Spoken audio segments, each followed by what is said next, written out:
स्वागत है दोस्तों। आज की इस अपनी क्लास में हम जयशंकर प्रसाद जी के द्वारा रचित कामायनी के महत्वपूर्ण प्रश्नों को हल करेंगे।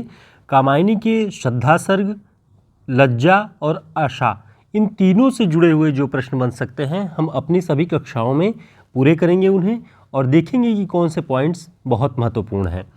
तो इस क्रम में पहला प्रश्न है हमारा, कामायनी में श्रद्धा की देह काया के सौंदर्य के लिए किस वृक्ष की संज्ञा दी गई है?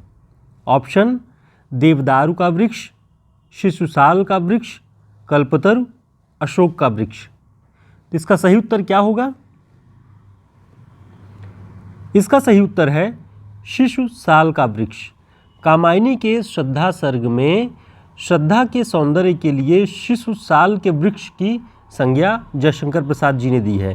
अब इसका जो तथ्य है उसे ध्यान से देख लें कि मधुपवन क्रीडित जो शिशुसाल सुशोभित हो सौरभ संयुक्त, ये पंक्ति है। शिशुसाल जो वृक्षसाल का वृक्ष होता है उसकी तुलना उसकी देह काया से की गई है और श्रद्धा सर्ग में इसका उल्लेख है। तो इस प्रश्न को ध्यान में रखिएगा। अगला प्रश्न है, हृदय की अनुकृति बाह्य उदार एक लंबी काया उन्मुक्त।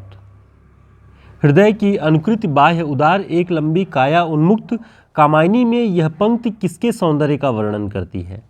ऑप्शन मनु, ईड़ा, श्रद्धा, कामदेव। तो इसका सही उत्तर है श्रद्धा। हृदय की अनुकृति बाह्य उदार एक लंबी काया उन्मुक्त। अब इसका तथ्य हम देखते हैं कि क्या लिखा हुआ है प्रसाद जी ने। प्रसाद जी ने लिखा है श्रद्धा सर्ग के अंतर्गत कि नील परिधान बीच सुकुमार, खुल रहा मृदुल अधखुला अंग, खिल रहा हो जो बिजली का फूल, मेघबन बीच गुलाबी रंग। तो ये पंक्ति श्रद्धा सर्ग में आई है और श्रद्धा की जो सौंदर्य है, जो उसकी देह का सौंदर्य है, उसे अलग अलग भावों में जयशंकर प्रसाद जी ने इस सर्ग के अंतर्गत लिखा हुआ है, रचा है। तो ये पंक्तियाँ ध्यान रखिएगा किस सर्ग से हैं, किसके सौंदर्य का वर्णन है, ये सारी पंक्तियाँ बहुत महत्वपूर्ण हैं। अगला प्रश्न देखते हैं, कामायनी में श्रद्धा को किसकी पुत्री माना गया है?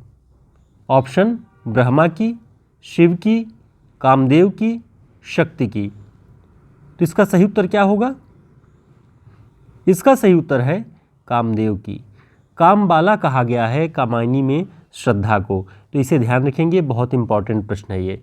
दोस्तों, इस तरह की सभी रचनाएं जो उत्तर प्रदेश असिस्टेंट प्रोफेसर की परीक्षा में लगी हुई हैं, गद्य रचनाएं और महत्वपूर्ण काव्यों का, उन सभी का वन लाइनर फैक्ट्स और टेक्स्ट पे आधारित ऑब्जेक्टिव क्वेश्चन का पूरा संग्रह, 2 प्रैक्टिस सेट और वन लाइनर प्रश्नों का पूरा संग्रह आपको इस नोटबुक में मिल जाएगा। साथ ही हिंदी साहित्य के इतिहास, काव्यशास्त्र, भाषा विज्ञान, पुरस्कार, रचनाकार विशेष से जुड़े हुए जो हमारे शॉर्ट नोट्स अब तक हमने पढ़ाए हुए हैं अपने चैनल पे, वो सभी हिंदी साहित्य के शॉर्ट नोट्स में आपको मिलेंगे। तो जो यूपी हायर की परीक्षा की तैयारी कर रहे हैं उनके लिए ये दोनों नोट्स बहुत महत्वपूर्ण हैं। टीजीटी पीजीटी के लिए ये बेस्ट है। आप सभी हमारे इस व्हाट्सएप नंबर पर संपर्क करके इसे ऑर्डर कर सकते हैं। अगला प्रश्न देखते हैं, कामायनी में किस आपदा की घटना का वर्णन है? ऑप्शन जल प्रलय, सूखा, रोग जनित महामारी, दैवासुर संग्राम। तो इसका सही उत्तर क्या होगा? इसका सही उत्तर है जल प्रलय। जल प्लावन या जल प्रलय की जो समस्या है, जो आपदा है, वो कामायनी की जो विषय वस्तु है उसका आधार बनती है। उसी के आधार पर जयशंकर प्रसाद जी ने इसे लिखा हुआ है। अगला प्रश्न है, शक्ति के विद्युत कण। शक्ति के विद्युत कण जो व्यस्त विकल बिखरे हैं हो निरुपाय, समन्वय उनका करे समस्त, विजयिनी मानवता हो जाए। विजयिनी मानवता हो जाए, ये पंक्ति बहुत प्रसिद्ध है, बहुत चर्चित है। ये पंक्तियाँ कामायनी के किस सर्ग में हैं? ऑप्शन आशा, चिंता, श्रद्धा, काम। तो इसका सही उत्तर क्या होगा? इसका सही उत्तर है श्रद्धा। श्रद्धा सर्ग में ये जो संदेश है कि विजयिनी मानवता हो जाए, ये श्रद्धा द्वारा मन को दिया गया एक तरह से संदेश है। उसे मन को उत्साहित करने के लिए मन को वो कहती है कि शक्ति के जितने भी विद्युत कण हैं, जितने भी कण हैं शक्ति के, वो सब बिखर चुके हैं इस जल प्लावन में। जो भयंकर हानि हुई है उन सब को भूल करके, सारे कणों को इकट्ठा करके समन्वय उनका करें समस्त, और ताकि विजयनी मानवता हो जाए। मानवता के विजय के लिए ये सारी इन शक्तियों को इकट्ठा करना होगा। अब इन महत्वपूर्ण पंक्तियों को भी देखेंगे कि श्रद्धा सर्ग में और कौन सी महत्वपूर्ण पंक्तियां आई हैं। तो काव्य पंक्तियां जो पूछी जाती हैं उनकी दृष्टि से ये बहुत महत्वपूर्ण पॉइंट है। ध्यान रखिए श्रद्धा सर्ग में कौन कौन सी ये पंक्ति हैं कि प्रकृति के यौवन का विस्तार करेंगे कभी न बासी फूल। ये पंक्ति श्रद्धा सर्ग में है, बहुत चर्चित है। इसके अलावा दूसरी पंक्ति है, दुख की पिछली रजनी बीच विकसता सुख का नवल प्रभात। तो इसे ये यहाँ पे गलत टाइप हुआ है, आप इसको ध्यान रखें। दुख की पिछली रजनी बीच विकसता सुख का नवल प्रभात, यानी दुख ढलेगा और सुख का नवल प्रभात आएगा। अगली पंक्ति है, जिसे तुम समझे हो अभिशाप जगत की ज्वालाओं का मूल, ईश का वह रहस्य वरदान कभी न जाओ इसको भूल, या कभी मत जाओ इसको भूल।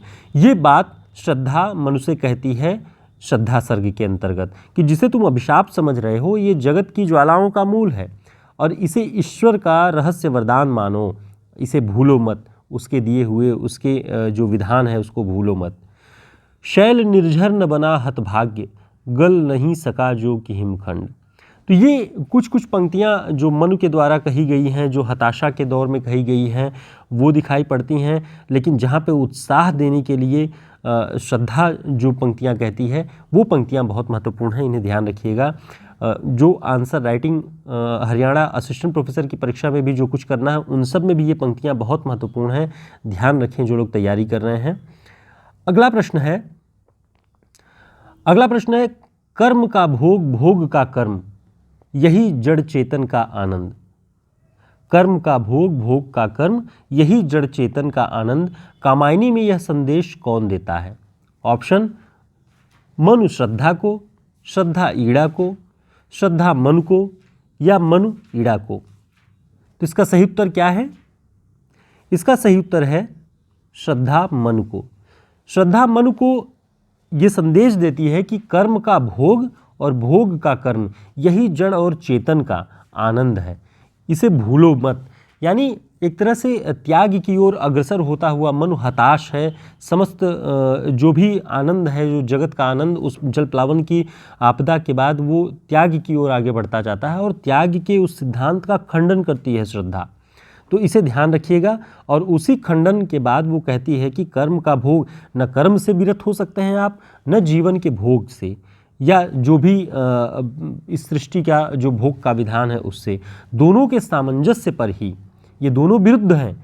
अगर आप कर्म करते हैं तो भोग का त्याग करना पड़ेगा, भोग करते हैं तो कर्म का त्याग करना पड़ेगा, लेकिन यही विरुद्धों का सामंजस्य है। और जो उस दौर में आचार्य रामचंद्र शुक्ल जी ने कहा कि विरुद्धों का सामंजस्य, वही विरुद्धों का सामंजस्य यहाँ पे दिखाई पड़ता है। कर्म का भोग भोग का कर्म यही जड़ चेतन का आनंद। तो श्रद्धा मनु को ये संदेश देती है और वो कहती है कि भोग और कर्म दोनों जीवन का परस्पर पूरक अंग है, इसलिए दोनों को जीवन का अंग बनाओ। दोस्तों, इस तरह के सभी प्रश्न जो पाठ्य पुस्तक लगी हुई हैं परीक्षाओं में, चाहे यूजीसी नेट की परीक्षा हो, असिस्टेंट प्रोफेसर की परीक्षा किसी भी स्टेट की हो, सब में समान रूप से ये उपयोगी नोट्स हैं। इसमें आपको आवारा मसीहा, ऋणजल धनजल, सुधिया उच्चंदन के वन की सारी जो रचनाएं टेक्स्ट बुक में लगी हुई हैं सिलेबस में, उन सभी पर आधारित वन लाइनर नोट्स आपके लिए हमने इसे तैयार किया हुआ है। आप हमारे व्हाट्सएप नंबर पर संपर्क करके इसे ऑर्डर कर सकते हैं ताकि परीक्षाओं के पहले ये आपके पास हो और परीक्षाओं के दौरान आप इससे क्विक रिवीजन करके परीक्षाओं में बेहतर प्रदर्शन कर सकें। तो फिर मिलेंगे एक नई वीडियो क्लास में नए पॉइंट के साथ, महत्वपूर्ण प्रश्नों को और एक प्रश्न के बहाने, ताकि आपके कई सारे प्रश्न तैयार हो सकें, वो काम हम यहाँ पे करेंगे। फिर मिलेंगे। हमारे टेलीग्राम और व्हाट्सएप ग्रुप के लिंक को ज्वाइन कर ले ताकि समय पर आपको सूचनाएँ मिलती रहें। कौन सी क्लासेस ज़रूरी हैं उसके हम पुरानी क्लासेस के लिंक भी आपको प्रोवाइड कराते हैं, जो आप तक नहीं पहुंच पाते या जिन्हें खोजने में आपका समय जाता है, वो हम बीच बीच में आपको रिवीजन के लिए उपलब्ध कराते रहते हैं। तो ज्वाइन कर लें और जुड़े रहें। फिर मिलेंगे, तब तक के लिए नमस्कार, शुभकामनाएं।